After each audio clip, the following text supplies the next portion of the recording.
Kumusta mga ka-vlogger? Dito kami sa park na malapit sa aming bahay. So, naboring ang mga lola.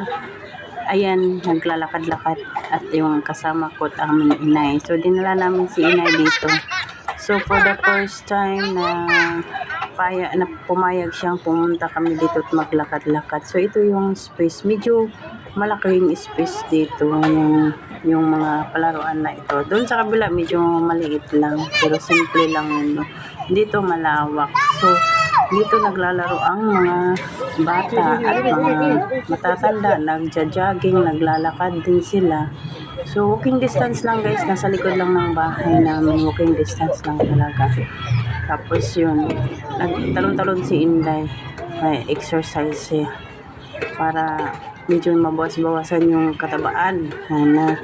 Ayun guys, so ano lang, 100, tinatry ko lang kung maganda pa lang mag-exercise dito sa labas. So nag-exercise naman ako dito sa loob, pero mas maganda mag-exercise sa labas kasi ano sa hangin at saka mga galaw-galaw mo lahat ng mga kaugatan mo sa katawan. Kasi nga pag dito sa loob, kontrolado mo yung katawan mo, kontrolado mo kung paano mo, kasi maliit yung space, tapos bahay. Kung sa labas ka yan, talon-talon. So, tinaon ko rin lang naman na sinama ko lang din naman sa, actually ako lang ang may plano na mga magpasyal.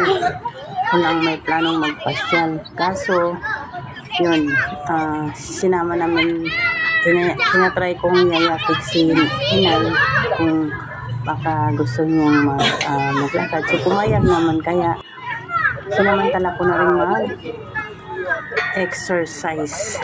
Maraming mga bata guys sa likod sa harapan ko. May mga malaking taon na din. So, yan guys. Yan. Ganyan lang kasimple yung mga exercises. Pero maganda yung feeling. So, guys, gawin lang natin araw-araw para makapag-exercise ang lahat. Ayan.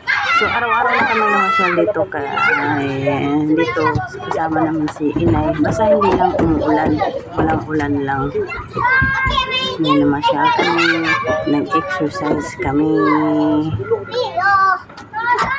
So, mamaya-maya guys, medyo mag-arangkada na kami guys. Medyo uwi na kasi madilim na to. Sa ngayong oras na ito is mga alas 7 na siya, pero maliwanag pa.